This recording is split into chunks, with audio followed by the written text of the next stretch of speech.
Olá pessoal, então continuando aqui a nossa segunda aula, não é isso? Na aula passada nós tivemos aquela parte de introdução, nós vimos como funciona o swap, é, como logar aqui no Ava.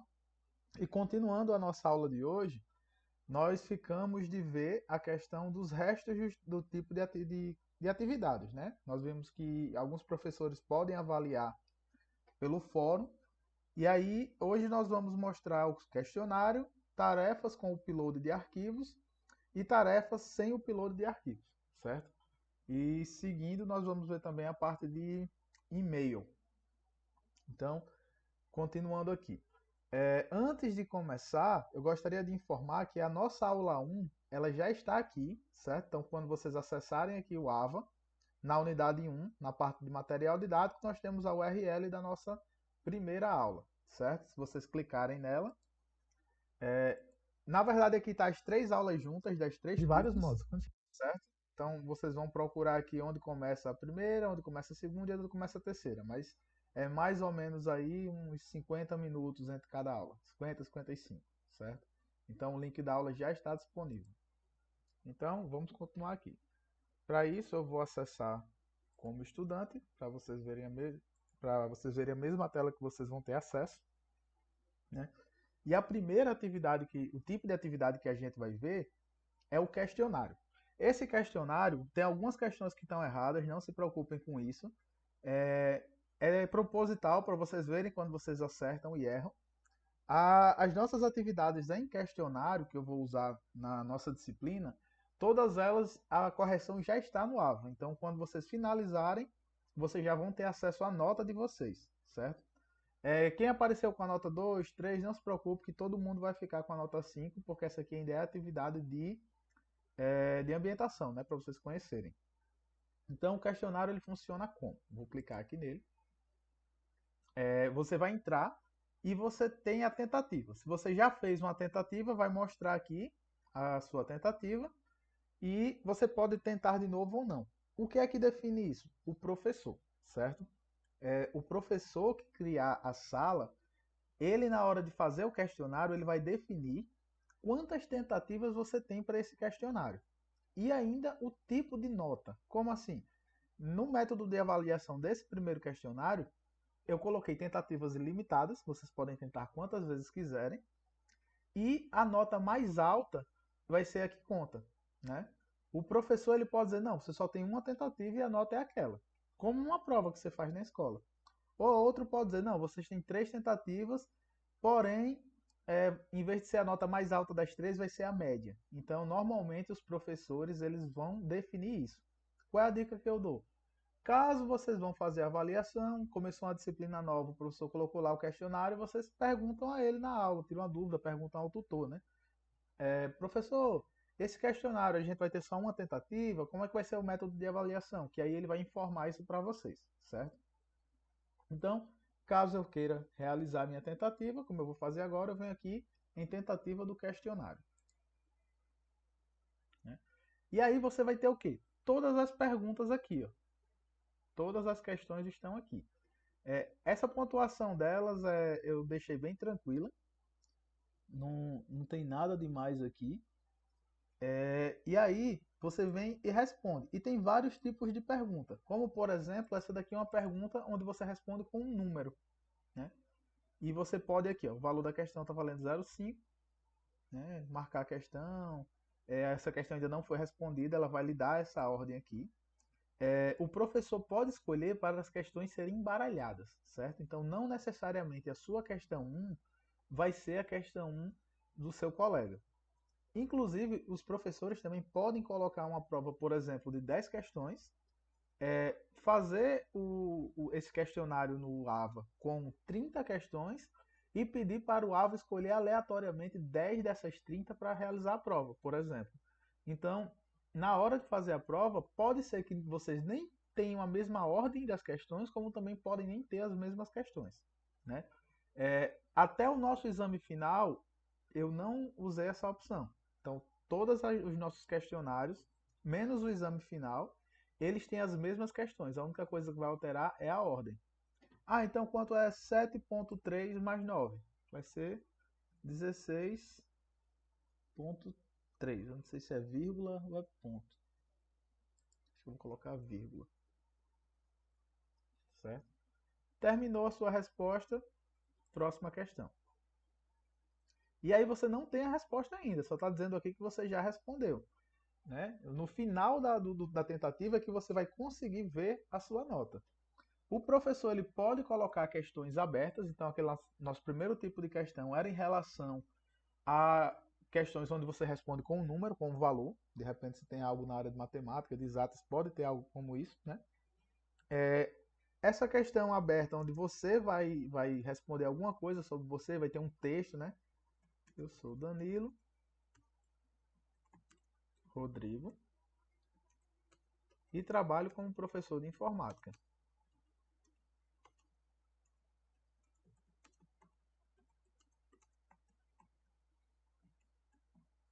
Por exemplo, esse tipo de questão vocês não vão ter acesso à nota na hora. Então, caso o professor coloque uma questão aberta para vocês, ao final do tempo do questionário, né? Porque é outro ponto que a gente tem que deixar claro. Os questionários eles podem ter data ou não. Também fica ao critério do professor. Como assim? O professor pode estipular um dia para avaliação e dizer, ó, o questionário vai estar disponível a partir das 7 horas da manhã do dia X até as 10 horas da noite. E deixar somente esse período.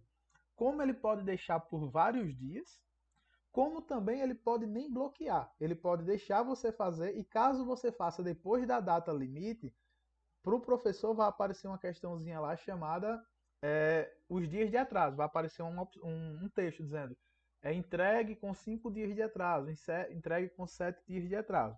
Então o professor pode optar por essa opção para fazer com que vocês de fato façam a avaliação, porém quem entregou com atraso perca ponto, por exemplo. Então, sempre é importante vocês prestarem atenção nas datas dos questionários, certo? As datas das atividades, o tempo limite, fazer dentro do prazo para evitar esse tipo de complicação. Então, essa é a nossa segunda. Nessa aqui, como eu falei, você não consegue ver a nota na hora, só depois que o professor avaliar o seu texto. Eu não vou usar dessas na nossa disciplina, certo? O terceiro tipo, nós temos esse tipo aqui, onde você já tem as opções para ir preenchendo.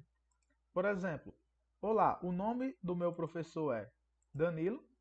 Hoje teremos uma aula sobre o SWAP e o AVA. Não sei se a ordem era essa. Se errar, já vai. No final é bom que a gente vê como é que é um erro, né? Ó, próxima página. Selecione a alternativa que contém a resposta correta. Tente outra, correta. Não é essa, nem pensar errado, correta. Então, nós vimos que ali nós temos aquela questão onde nós temos três opções, né, que é aquela caixinha que nós chamamos de Dropbox. E aí você vai escolher entre os Dropbox. E essa aqui é uma questão que é muito comum ser usado, que é a questão de múltipla escolha que vocês já conhecem. Né? Escolheu, vai para a próxima. Em que ano estamos? Se eu não me engano, quando eu fiz esse questionário era 2023. Vou colocar aqui 2025 só para vocês verem como vai aparecer como é a questão errada no final. Certo? Outro tipo de resposta onde vocês podem entrar com números.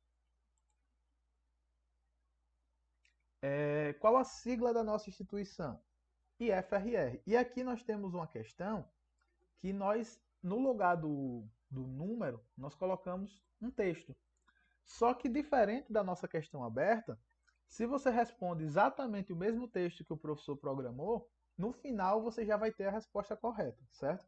Aqui eu coloquei algumas opções, tanto fazia você responder IFRR maiúsculo, minúsculo, alternado, mas você entra com o texto. É um tipo de questão bem prática também, porque no final da atividade você já consegue ver onde acertou ou não. Temos também a questão de verdadeiro ou falso. Então, você é aluno do FRR? Verdadeiro. Se fosse falso, clicaria em falso. E aqui você é outro tipo de questão bem comum que vocês podem achar no decorrer do curso, certo? Você vai ter aqui uma declaração e o professor vai perguntar se aquela declaração é verdadeira ou falsa, dentro do conteúdo. E a nossa última é nossa de associação. Por exemplo, associe os animais a seguir com seus habitats naturais. Por exemplo, aqui eu já tenho os habitats. e aqui eu tenho os animais. E aí você vai só escolher no drop-down qual é a melhor opção para isso. O peixe é na água, a águia no ar e o leão na terra. Terminou de fazer tudo, você pode clicar em finalizar a sua tentativa. Vou finalizar aqui. Ó, as respostas foram salvas, quer dizer que todas as suas respostas foram salvas. Se por algum acaso não apareceu resposta salva, você pode ter tido algum problema de conexão na internet, né? Então você vai voltar. Antes de finalizar e enviar, você pode retornar a tentativa e corrigir se por algum acaso você esqueceu alguma questão, ou se na hora de você responder lá deu algum probleminha na internet, essa questão não foi salva. Então você tem essa página aqui para garantir que todas as suas respostas foram salvas antes de enviar, né? Eu aconselho que mesmo vocês não sabendo a questão, a resposta exata, né, vocês sempre tentem, não deixem a questão em branco para perder pontuação, né? A não ser que o professor diga que se você não sabe, não tente, ou então se você errar uma, anula uma questão correta, por exemplo. Mas no geral eu aconselho vocês a sempre tentarem, né? Tem alguma questão errada, ou tem alguma questão que não tem a resposta, vai ali onde você acha que está mais próximo do que você lembra. Terminou, você vai clicar em enviar tudo e terminar. Ele vai perguntar, enviar todas as suas respostas e finalizar. Uma vez enviada, você não poderá alterar as respostas para essa tentativa. Por quê? Porque uma vez que você faz, você não consegue editar aquilo que você fez. Mas como eu falei, se o professor abrir uma nova tentativa, né, permitir que você tenha 2, 3, 4 ilimitadas, você pode refazer o teste, certo? Mas caso você só tenha uma única tentativa, você só vai fazer essa e pronto, e a nota que você tirar vai ser a nota que vai ficar. Então, enviar tudo e terminar. E aí ele vai mostrar, ó, eu acertei essa. Essa daqui não aparece como avaliação. Por quê? Porque, como eu disse, ela é uma questão aberta. Então, o professor depois tem que ir lá naquela atividade e avaliar se você fez tudo de forma correta, certo? A nossa tentativa aqui, a ordem era swap Ava mesmo, correta. Aquela do ano, aqui eu coloquei 2021. Na verdade, eu já tinha colocado um ano errado lá para vocês verem como aparece quando a questão erra, né? Apareceu aqui a resposta errada e embaixo apareceu a resposta correta, porque eu defini lá a resposta correta e no seu questionário aparece aqui o vermelhinho. Questão 6, ok. Questão 7, ok. Questão 8, ok. Terminei de revisar tudo, tá ok? Eu venho aqui em terminar a revisão. E aí agora vocês conseguem ver, ó, a tentativa finalizada, né? Então, terminei a minha tentativa e a minha nota foi 4,5 de 5. Não se preocupe se vocês fizerem só uma vez e a nota ficar mais baixa, eu vou corrigir depois e botar a nota de todo mundo como 5, certo? Não se preocupem. E aqui vai mostrar que essa atividade já está feita, porém, como eu falei, essa é uma atividade que ela permite que você tenha mais de uma tentativa. E a nota mais alta é que vai contar, e não a média. Então você pode, o botão continua acionado aqui, ó, continua disponível para você fazer novamente a tentativa. Então, 16,3. Você pode refazer sua prova de novo, colocar qualquer texto aqui. Danilo Swap e Ava. Ó, você viu que agora a ordem das perguntas ela mudou, a ordem das respostas, perdão. Então é uma coisa que o Ava também vai fazer. Não necessariamente vai ser A sempre nem a B sempre, ela vai poder mudar isso de lugar, né? Então, assinale a opção correta.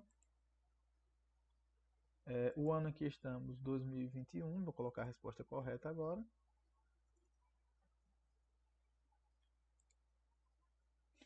A nossa instituição, que é IFRR.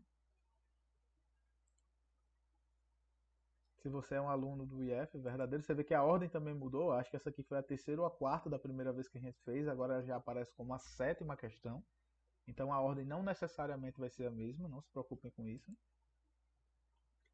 Essa aqui foi a nossa última questão, continua sendo a nossa última, né? Então o peixe é da água, a águia é do ar e o leão é da terra. Finalizar a tentativa, resposta salva, enviar. E agora eu vou ter acertado todas. Como eu acertei todas, assim que eu terminar a revisão, ele vai dizer que a minha nota mais alta agora foi um 5. Então, quando o professor ele dá mais de uma tentativa para o aluno, a ideia é essa, né? Para que você veja onde você errou, tente corrigir, mas normalmente eu só faço isso no começo da disciplina, né? Porque depois ele vai ter que avaliar é, de uma forma mais próxima, né? Não vai deixar tão aberto assim. Então, esse é o nosso segundo tipo de avaliação, certo? O questionário. Nós já vimos como que funciona o fórum, né? Como que funciona o questionário, que é que eu já falei todas as opções.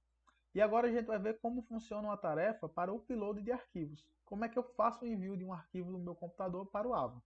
Bem simples. Você vai clicar aqui e você tem aqui também a opção, o professor tem a opção de colocar uma descrição do que você precisa fazer, como ele pode colocar um arquivo contendo a atividade. Então, muita atenção aqui.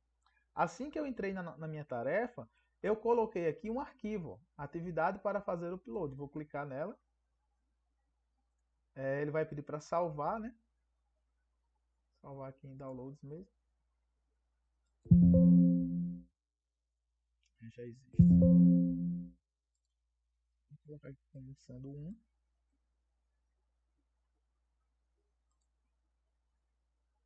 Eu acho que não precisava nem baixar. Acho que só se eu clicar ele já vai abrir aqui.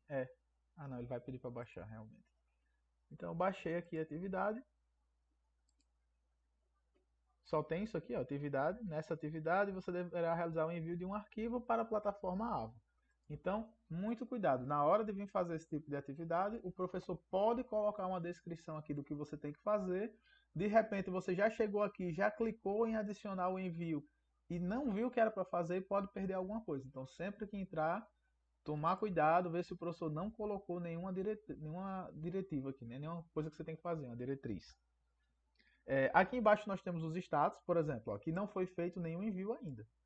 Não anota, o professor não avaliou, e o tempo restante são 6 dias e 23 horas. Eu deixei um tempo aqui aberto. Caso você queira enviar, você vai clicar em adicionar envio. Nessa atividade, eu permiti que você também possa colocar um texto online, certo? Mas aqui você tem a opção do professor de bloquear esse texto, certo? Esse texto aqui e deixar somente o envio de arquivos. Nesse aqui eu deixei os dois. Na próxima, não tem essa opção aqui de envio de arquivos.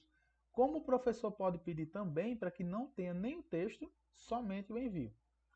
Quero adicionar um arquivo que eu faço.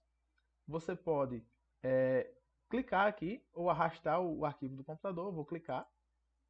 Ele vai abrir essa janelinha, onde você tem os arquivos recentes que você já enviou ao Moodle.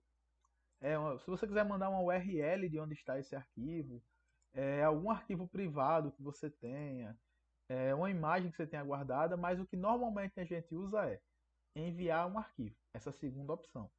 E vai ter o botão de escolher arquivo. Ele vai abrir aqui uma pasta qualquer, eu vou enviar uma imagem aqui. Você pode salvar como o nome que você queira, atividade,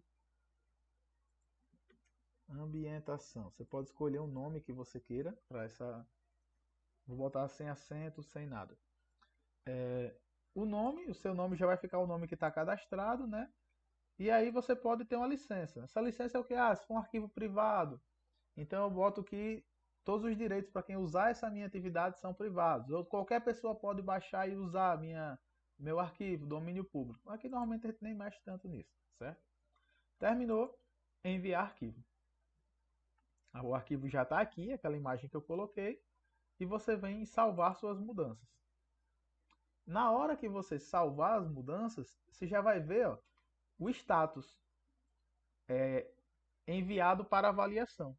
Né? O status da avaliação, o professor ainda não colocou nota, a última modificação que você fez, o envio que foi esse aqui do arquivo, e você não colocou nenhum texto. Aqui tanto faz você colocar texto ou não.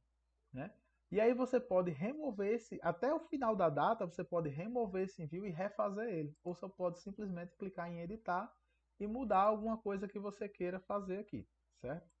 Então até a data limite, vocês vão poder ficar mexendo nessa tarefa. Tranquilo? Então, esse é o nosso segundo tipo de avaliação. Né? Você vê que já ficou verdinho aqui, porque o que a gente foi fazendo, ó, está concluído, o AVA já coloca verdinho, como isso aqui já foi feito, né? E agora vamos para a terceira, né? Voltar aqui para a página inicial, para a gente fazer o processo do começo até chegar aqui. A nossa terceira, ó, já vai marcar aqui como concluído, isso aqui ainda não está feito. Vamos aqui para a segunda, que é a atividade sem o upload de arquivo. Basicamente o mesmo funcionamento. Nós vamos clicar. Também vai ter um texto aqui, que se o professor quiser ou não, ele pode colocar a tarefa, né? Aqui eu coloquei uma descrição. Neste tipo de tarefa, basta você escrever o texto diretamente no AVA. Mas também, além do texto que o professor pode colocar direto na página, ele também pode fazer aquela mesma coisa e colocar um arquivo, certo? Com a descrição da atividade. Aqui eu coloquei somente para visualização, para vocês verem como é que como seria o arquivo. E aí não vai mudar nada. Aqui inclusive a data eu nem corrigi, né, ainda, está como tarefa atrasada. Mas não se preocupem, quem fizer ganha nota cheia, só para vocês escreverem qualquer coisa. Vem aqui em adicionar envio. A diferença é que aqui eu não tenho mais aquela opção de upload de arquivo. Simplesmente eu venho aqui e escrevo meu texto. Terminou de escrever o texto, salvar mudanças. E ele vai me mostrar. Aqui está atrasado por culpa minha, eu vou ver se eu corrijo lá, se depois se eu corrigir consegue voltar isso para vocês. Mas de qualquer modo aqui vai estar enviado para avaliação. Mas em relação à data dessas primeiras atividades, não se preocupem, certo? O que vocês fizerem aqui vai tá valendo, vai estar com a nota cheia. Então vamos voltar aqui para a nossa ambientação. Então, aqui tudo tranquilo, né? Nós já vimos os principais tipos de atividades. E como eu falei, eu vou mostrar um pouco sobre o e-mail institucional, né? Eu tenho nos slides aqui, eu vou voltar. Eu tenho uma parte que eu falo um pouco aqui sobre o e-mail. Deixa eu ver se eu deixei aqui. Senão a gente já vai direto para o e-mail. Tá aqui. O e-mail institucional, né? Aqui são só algumas boas práticas. Eu vou falar primeiro, depois eu vou mostrar como funciona. Boas práticas no uso do e-mail. Sempre forneça um assunto para o seu e-mail. Vou explicar isso aqui quando chegar na hora prática. Seja sempre cordial, atente-se à ortografia, inicie seu e-mail sempre com uma saudação, finalize seu e-mail com um agradecimento e releia seu e-mail e certifique-se de não esquecer nada. Essas são algumas dicas que é sempre bom vocês terem em mente. Eu vou abrir aqui o meu e-mail. Na verdade eu vou sair e entrar de novo, né? Porque aqui eu já vou estar logado. Então eu vou sair aqui.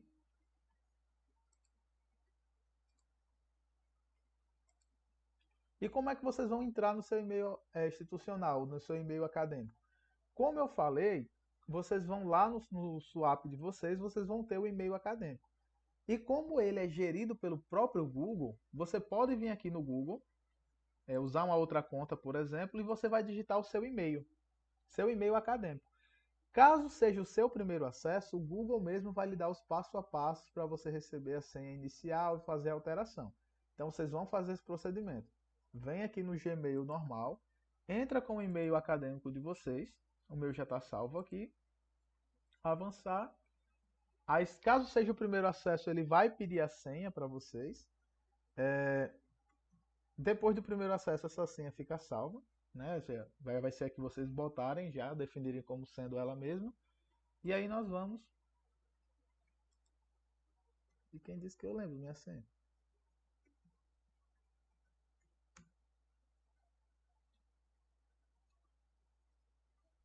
Agora sim. E aí nós temos o nosso e-mail, o nosso Gmail, né? Se alguém já usou o Gmail aqui, vocês já sabem como ele funciona. Mas eu vou falar aqui por cima, que é para vocês conhecerem, né? Aqui nós temos a área de pesquisa, onde você vai poder colocar qualquer texto e procurar um e-mail que você já recebeu. Desse lado nós temos as nossas caixas, né? Eu tenho a nossa caixa de entrada, nossos arquivos enviados, se você já enviou algum e-mail, Com estrela se você resolveu salvar alguma mensagem, os rascunhos que foi aquilo que você escreveu e não enviou, e mais alguns que você marca como importantes, todos os e-mails, spam, que spam é o quê? Normalmente aqueles e-mails que o pessoal manda para você com propaganda, acha seu e-mail em algum local. O próprio Google ele já tem um sistema de anti-spam, então alguns desses e-mails ele já identifica direto e já manda aqui para spam. Então qual é uma dica? Sempre que você for olhar seu e-mail, olha a caixa de spam. Porque o pessoal sempre. Quando você vai fazer um cadastro no site, às vezes o próprio site já diz. Verifique a caixa de spam para ter certeza que o nosso e-mail não chegou lá. Porque às vezes o Google pode entender que o e-mail que estão mandando para você é uma propaganda, algo que não era para você receber, e ele vai acabar enviando para cá. Então aqui, tranquilo, né? Aqui nós temos algumas configurações, ó, você pode mudar o tema. Tem aqui alguns temas com imagens, certo? Se você quer com a divisão, sem a divisão, isso aqui eu vou deixar para vocês explorarem. Essa parte aqui eu vou falar já já, né? Que é onde estão algumas das nossas ferramentas. E caso você queira enviar algum e-mail, você vem aqui e clica em escrever. E aí entra aquelas dicas. Quais são? Sempre forneça um assunto, seja sempre cordial, atente-se à ortografia, inicie o e-mail com uma saudação, finalize seu e-mail com agradecimento e releia o e-mail e certifique-se de não esquecer nada. Como normalmente eu faço? Eu nunca começo meu e-mail colocando o destino, o destinatário. Por quê? Porque se por um acaso você está aqui empolgado escrevendo sem querer envia, você já vai enviar um e-mail incompleto. Então, normalmente eu começo pelo assunto. Por exemplo, envio de atividade do aluno Danilo. Qual é a dica que eu dou no assunto? Sempre faça um assunto, seja um assunto direto. Por quê? Porque na hora que o professor ou a pessoa que for receber o e-mail receber, ele no próprio assunto ele já tem uma noção do que o e-mail trata. Então aqui você tem que ser bem direto. Você está com a dúvida. Questionamento sobre disciplina tal, tal e tal. Dúvidas sobre a nota da prova tal e tal. Tem que ser um assunto bem claro. Que é para a pessoa já chegar aqui e ver. Evite ao máximo, que eu já recebi muito e-mail sem assunto. Que aí você só recebe aqui de quem é a pessoa, mas não sabe sobre o que é, às vezes a pessoa não abre e acaba perdendo. Né? Segundo, comece sempre com uma saudação. Por exemplo, caro professor, vírgula e dá um enter. Normalmente nossos e-mails começam nesse formato, onde você faz uma saudação, claro, professor Danilo, cara diretoria de ensino, e aí você continua o corpo do seu e-mail, né? Venho, por meio deste, realizar o envio da atividade X. Segue em anexo. Um texto bem curto, lógico que isso aqui vai depender do que você está fazendo. Terminou seu texto, coloca sempre um agradecimento. Agradeço desde já, atenciosamente, vírgula, e eu gosto sempre de me identificar, apesar da pessoa saber o meu e-mail. Eu gosto de sempre no final do e-mail eu colocar atenciosamente, eu agradeço desde já, a saudação que vocês queiram, né, o agradecimento que vocês queiram, Danilo Rodrigo Cavalcante Bandeira, eu gosto de colocar meu nome. E por que eu coloquei aquela dica de você sempre ser cortês? Porque isso aqui é um meio oficial de comunicação. Então, apesar do WhatsApp já estar sendo usado e muita gente se servir, né, como meio de comunicação, a ideia é que o e-mail ele é um meio oficial, né? Então, vai ficar registrado, é por ali que você solicita alguma coisa que você queira. No nosso caso, nós também solicitamos pelo SWAP, que também é um meio oficial. Então, na vida, sempre que forem enviar e-mail, sigam essas regras que ajudam bastante. E qual é a dica que eu dou? Por que eu peço para você sempre ler o e-mail antes de enviar ele? Porque aqui eu coloquei, venho por meio deste realizar o envio da atividade X. E aqui eu não enviei o arquivo. Então, nossa, eu já fiz isso demais. Você diz que está enviando o arquivo, envia o e-mail e esquece de botar o anexo. Aí o professor chega lá e não recebe a atividade. Você acabou achando que enviou a atividade, só que não enviou, e você acaba não recebendo uma nota, por exemplo. Ou perde uma inscrição porque você não enviou a sua documentação em anexo. Então, sempre antes de terminar, isso aqui eu ainda nem coloquei o destinatário. Fiz tudo isso, revi o texto, revi a ortografia, tudo bonitinho. Como é que eu faço o upload de arquivo no Google? Né? No caso, no Gmail. Eu venho aqui nesse símbolozinho desse clipe de papel e ele vai abrir aquela mesma tela. Você vai procurar uma imagem que você queira aqui no seu computador, clique em abrir. E ele vai, ó, mostrar a barrinha que ela já subiu essa imagem. Agora tá ok. Captura de tela, o xizinho se você quiser excluir, né? Mas a imagem já está salva. Feito tudo isso, você teve a certeza que já está ok, colocou o texto, o assunto está muito claro, o e-mail está bem escrito, você falou no e-mail tudo que você precisava dizer, agradeceu, é, se apresentou, colocou o anexo, aí sim, normalmente eu venho e coloco o destinatário. Nesse caso eu não preciso enviar porque é um e-mail para mim mesmo. Coloquei o destinatário, clico em enviar. E aí a pessoa vai receber o e-mail lá. E ele vai vir lá para a caixa de enviados. Tá para cá. Certo? Então, essa é a dica que eu tenho sobre e-mail. Mas como eu falei, quando vocês criam um e-mail institucional, vocês acabam recebendo uma conta do Google. Né? E essa conta dá acesso a muitas coisas. Por exemplo, você vai entrar no seu Gmail, mas se você clicar nesses 9 pontinhos aqui, ele vai mostrar todas as ferramentas do Google que você tem acesso. Aqueles formulários com a presença de vocês, vocês podem criar também. Isso com e-mail pessoal vocês também criam. Né? Com o e-mail do Gmail vocês têm acesso a tudo isso. Qual a grande vantagem para a gente? Vai estar aqui no Drive. Né? Eu vou abrir aqui o Drive. O meu tá cheio de coisa aqui das aulas. Porém, vocês vão ver que o Drive ele não tem limite de tamanho. Quando você abre o normal, acho que ele aparece aqui. Ah, tá aqui, ó. Aparece limite 15 gigas e lá onde está a barrinha vermelha, da barrinha se você já está perto dos 15, ou se você resolveu pagar, você tem direito a, se eu não me engano, são 2 teras, não, são 200 gigas, e se você pagar mais um pouco, tem direito a 2 teras. Mas o nosso armazenamento não, ele é ilimitado. Então a única informação que você vai ter aqui é o que você já usou. Como eu uso também aqui para colocar algumas aulas, né, gravadas, então eu já usei 22 gigas. Só que isso não mostra hora nenhuma o meu limite, porque essa é uma das vantagens do nosso e-mail institucional, certo? Inclusive quando tem uma ferramenta aqui que eu já usei também em outras instituições, o IFRN usa bastante, que o próprio Google ele tem o que seria um AVA dele, né? Um ambiente virtual de aprendizagem, que é o Google Sala de Aula. Né?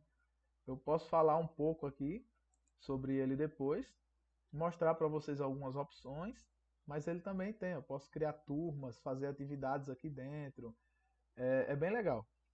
E outra coisa legal que a gente tem é que no nosso próprio Gmail, por exemplo, essa aula aqui, deixa eu abrir um em branco. Não, a nossa ementa não cobre isso, só que você dentro do Google, dentro do Drive, você tem ferramentas que a gente chama do pacote Office, ferramentas de escritório, que seria o quê? Normalmente a gente conhece o Word, o PowerPoint e o Excel. Aqui nós temos o Google Documents, ou Google Documents, o Google Spreadsheets, que é o relativo ao Excel, e o Google Presentation, que é esse aqui que é relativo ao PowerPoint. Então, fica a critério de vocês explorar mais essas ferramentas. Então, muita gente hoje em dia está fazendo apresentações de slide, textos, planilhas direto no Google. Por quê? Ela tem uma vantagem, porque é uma ferramenta online. Se eu fizer aqui, como por exemplo, essa nossa aula, eu fiz tudo aqui no Google. Você faz a sua aula aqui. Se por um acaso você está sem o seu computador, chegou na escola, você vai fazer o login na sua conta do Google, no caso da minha conta institucional, essa aula já vai estar lá, porque ela está guardada na nuvem, está, né? Tá guardada na internet. Então você pode editar de onde você estiver. A desvantagem é porque se você está sem internet ou a internet cai, você acaba perdendo um pouco o acesso. Apesar que ele já tem algumas ferramentas que lhe ajudam a trabalhar offline, e quando sua internet voltar, ela vai e sobe e sincroniza com o que está lá na nuvem. Né? O Google já está bem inteligente nesse ponto. Mas é uma dica que eu deixo. Né? Aqui no próprio Drive de vocês, vocês podem criar ferramentas, vocês podem abrir uma pasta aqui, deixa eu ver uma pasta aqui, fique. Aqui, esse aqui é o vídeo do pessoal de um curso que eu dei, então vamos ver aqui, Pix. Pronto, aqui é uma pasta, vocês podem clicar com o botão direito, e você tem a opção de criar um novo documento do Google, uma nova planilha, uma nova apresentação, um novo formulário, fazer o upload de arquivos para o seu Drive, fazer o upload de uma pasta completa ou simplesmente criar uma pasta nova aqui. Pasta nova. Ele vai criar essa pasta aqui para você e vai funcionar exatamente como uma pasta do seu computador pessoal, né, do seu computador local, só que na internet. Inclusive, eu incentivo vocês a explorarem mais essas opções. Se você vier aqui em mais, o Google ele tem várias coisas boas de se usar. Por exemplo, tem o Google Sites que lhe ajuda a fazer sites. Vou abrir dois aqui que eu gosto bastante. Que é esse Google Colab. E vou abrir também aqui o Google Jamboard. Só para mostrar algumas das ferramentas que vocês têm acesso. Tanto no e-mail pessoal como no e-mail acadêmico. Só que o e-mail acadêmico, né, com toda essa vantagem. Vai ser desativado, ó. Que pena. Mas eu acredito que vai ter algo novo que vai ficar no lugar dele. O Jamboard é como se fosse um Paint, né? O Paint que a gente chama, que é uma ferramenta de escrever online, né? Então, às vezes, quando eu estou dando aula que eu preciso mostrar alguma coisa, eu venho e escrevo aqui. É uma ferramenta bem legal também, né? Tem borrachinha e tudo. Acredito que vai ficar outra no lugar dela. Ela vai desativar, mas a gente deve lançar outra. E para mim, que sou da área de informática, ele tem esse Google Colab aqui, o Collaboratory, que ele é bem legal. O que é que ele faz? Ele é um ambiente que permite que você execute códigos de programação direto do Google, né? Por exemplo, aqui, vou usar um comando aqui para imprimir, né? Fazer um teste que vai somar 10 mais 10 e vai imprimir esse resultado. Códigozinho tranquilo. Vou conseguir executar esse código. E qual é a parte legal, né, para o pessoal da área de tecnologia? O Google, ele lhe dá uma máquina virtual que a gente chama, que é um computador rodando na nuvem. Ou seja, é um computador que vai funcionar sem necessariamente estar instalado no seu. A única coisa que você vai precisar é de um navegador e acesso à internet. E olha que legal. Esse computador, eles me deram de graça um computador que tem 12,67 GB de memória RAM e 107 GB de armazenamento. É como se fosse um computador totalmente grátis para você rodar códigos diretamente da internet. E ele deu o resultado aqui. Então, tem muitas ferramentas do Google que eu acho legal vocês conhecerem, né? Fica a dica para vocês de vir aqui explorar. Aqui no final, né, vocês podem ver que ele tem essa opção chamada mais do Google Workspace Marketplace. E quando vocês clicam nessa opção, eles vão mostrar tudo que o Google tem para vocês, né? E aí tem algumas aqui, ó. Esse aqui, o Doxion, ele usa o chat GPT para lhe ajudar a escrever, por exemplo, com inteligência artificial. Tem um aqui para você conseguir traduzir para várias línguas. E aí vocês podem ir clicando e vendo o que é que eles fazem. O Trello, a gente vai usar esse Trello aqui, inclusive, no próximo módulo. Notificações para quem está usando o Google Forms. Você pegar arquivos do que seria o Excel, né, do spreadsheet, e conseguir usar direto para o Google Colab. Várias e várias ferramentas. Então, eu aconselho vocês a fazerem pesquisas na internet sobre algumas ferramentas que podem lhe ajudar. Vim até aqui nesse marketplace e procurar alguma coisa que vocês achem interessante, certo? Então, essa é a dica da nossa aula de hoje. Então, fica aqui a nossa aula, a gente termina por aqui. Nós vimos como funcionam as avaliações, como vocês criarem um e-mail institucional, algumas dicas sobre como usar um e-mail, como escrever um e-mail e algumas ferramentas que o nosso e-mail institucional oferece por ser mantido pelo Google, né? Então, espero que vocês tenham gostado da aula e a gente vai atualizando o AVA com a data das nossas próximas aulas síncronas, né? Mas até lá eu sempre vou colocando aulas nesse formato. Então, espero que vocês tenham aproveitado a aula e até a próxima.